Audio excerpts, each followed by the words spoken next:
lead singer of Saliva. How are you? Very exciting right now.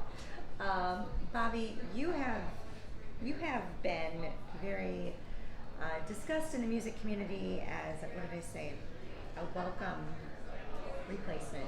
Oh, to- okay, yeah. Yeah, to your previous, Yeah. to the previous lead singer of Saliva. Uh-huh. Everyone's saying that you're pretty much amazing. That's cool. So, yeah, I've been doing a lot of research on you.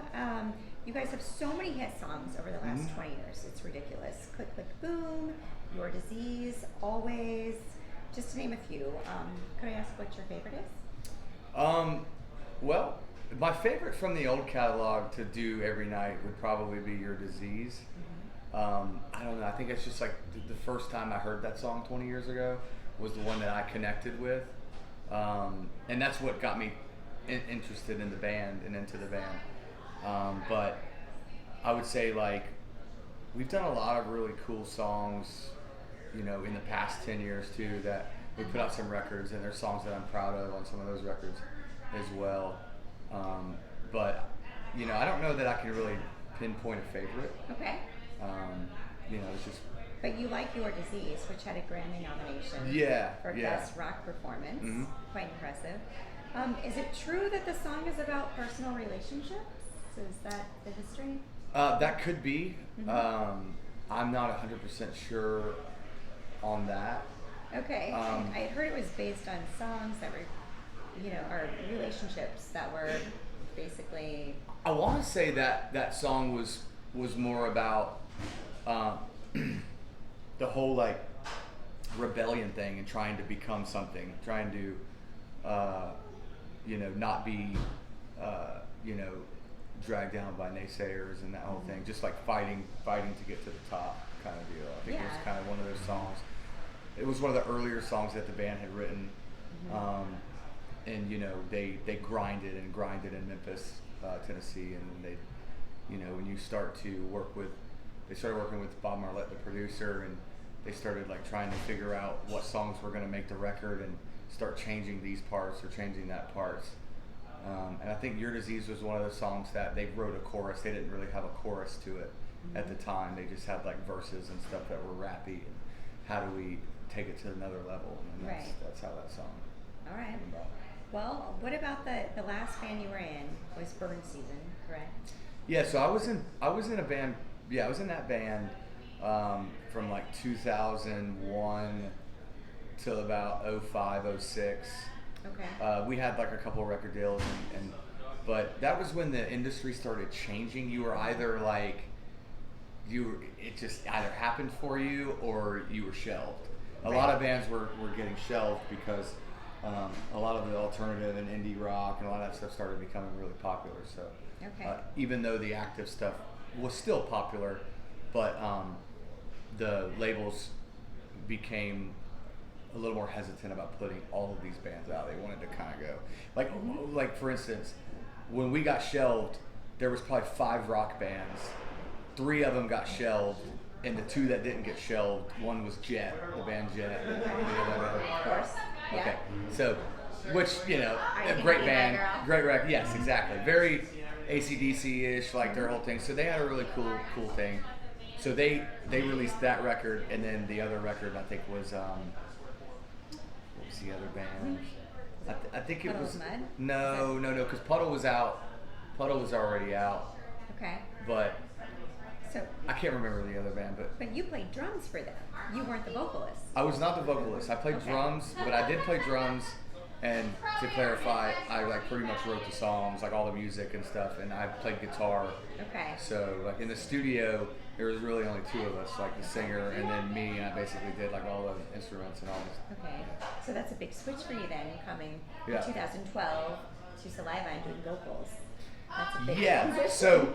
So when we got shelved, I kind of gave it another whirl, and we did another indie label, and it didn't really work out, and I was like, I'm gonna do my own thing. So I started doing my own like songs, writing my own songs, and singing. And I would hang out with all my friends. And I was in my 20s, and that's the time where you're in your early 20s, and you're kind of doing whatever you want, really. And I'm playing at like, you know, my friend's party, and then I'm playing acoustic, and I'm singing Bon Jovi songs, and I'm singing like all the songs that, you know, people want to hear when they're Right. drinking. So I would do stuff like that, and then that kind of turned into people, you should sing. Like, why are you not singing Right. in your own band? So then that kind of sparked the idea to start doing my own stuff. And my stuff that I was doing, it was called Amaru at the time, and it was a little more. I was trying to do like this Oasis, Beatles, but a little more rock, you know? I was really into like Brit rock and stuff. So I started doing that kind of stuff. And I had some interest, some label interest and stuff, and then it didn't, the whole industry just kept going just Sure. south, it felt like. And then, yeah, I got the call to do the Saliva gig in 2011, and that was, Worked out.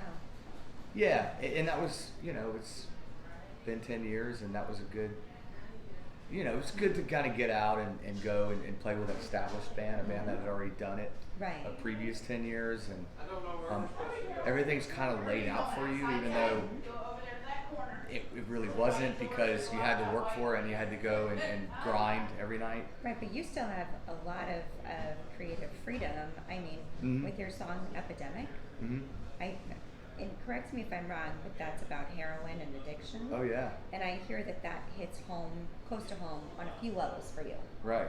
And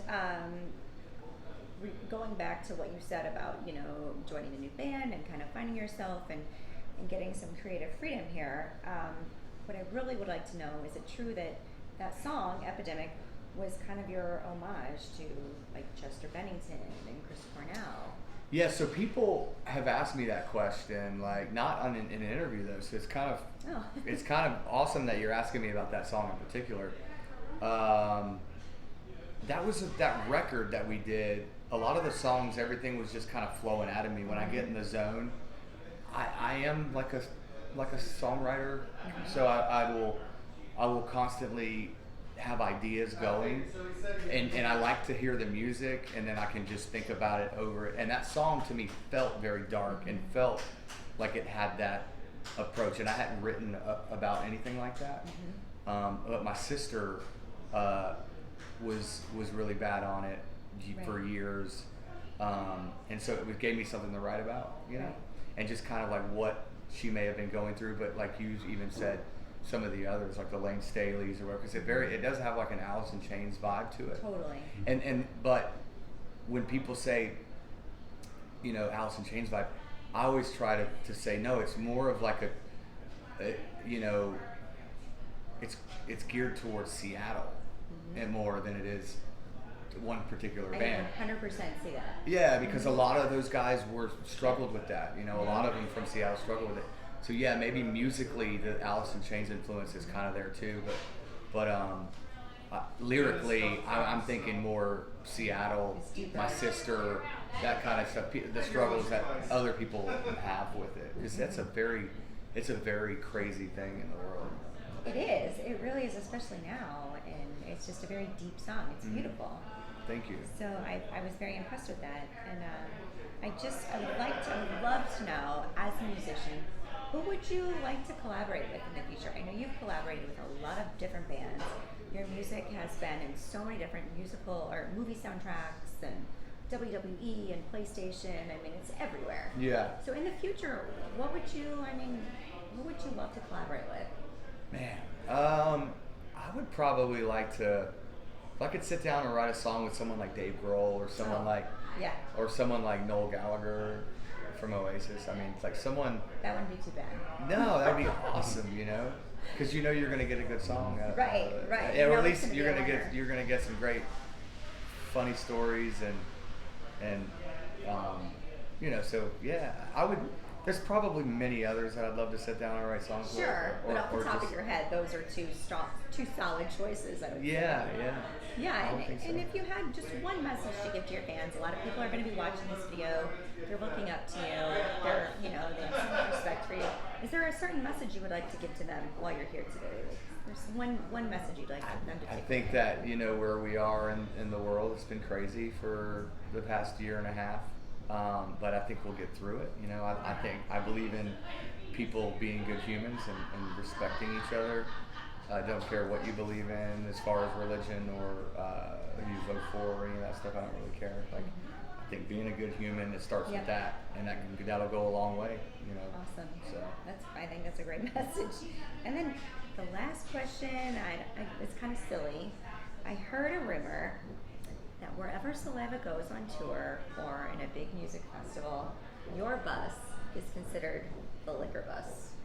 Is that true? Yeah. So not anymore though. No, okay, because Not you're anymore. married and you've settled down. Well, but I got sober too, so I quit Okay. drinking. Like I haven't had a drink. October will be 3 years for me. Congratulations. Yeah, That's so amazing. So yeah, I've been sober, and that's a big accomplishment for me, and probably one of the most proud moments in the 10 years of being in this band. Because I mean, it got kind of crazy there on some of those tours, where everybody was just out of control drinking a lot, and you're just riding that wave until something happens. Yeah. And for me, it and we all have kids and stuff, and but it's like, I think a lot of times people go on the road, and a lot of people that have regular jobs, or they think, oh yeah, this band, they don't see that side that we do. So when you're on a bus, you're thinking about your wife, you're thinking about your kids at home, and you're wish that you could be there to see a baseball game or see certain things, but you're out here because it's a job and it's something that you have to do. Will definitely take a toll on you mentally, not just physically, but mentally for sure. And that's why it's easy to fall into the dark stuff, if because you're in it. And what do people typically do when they feel sad or they feel, you try to just find something to take your mind off of it. Yeah, you want to fill that void. Right. Absolutely. Well, you look great. I can tell Thank you, actually that you haven't been drinking, because you look Thank you, really good and you look fit, you look healthy. So I did have COVID like 7 weeks ago. Lost like 12 pounds from that. That was pretty awful. It wrecked me for like freaking 10 days, and then I was like, all right, I beat it. I'm good. Everything's good. I go to my doctor, and he's like, you're gonna be fine. Everything's good. And a week later, my whole arm is like just tingling, and then up here is tingling, and I'm like, then my foot starts tingling, and I'm like, oh my God, I'm dying, man. I'm like calling him up and telling him.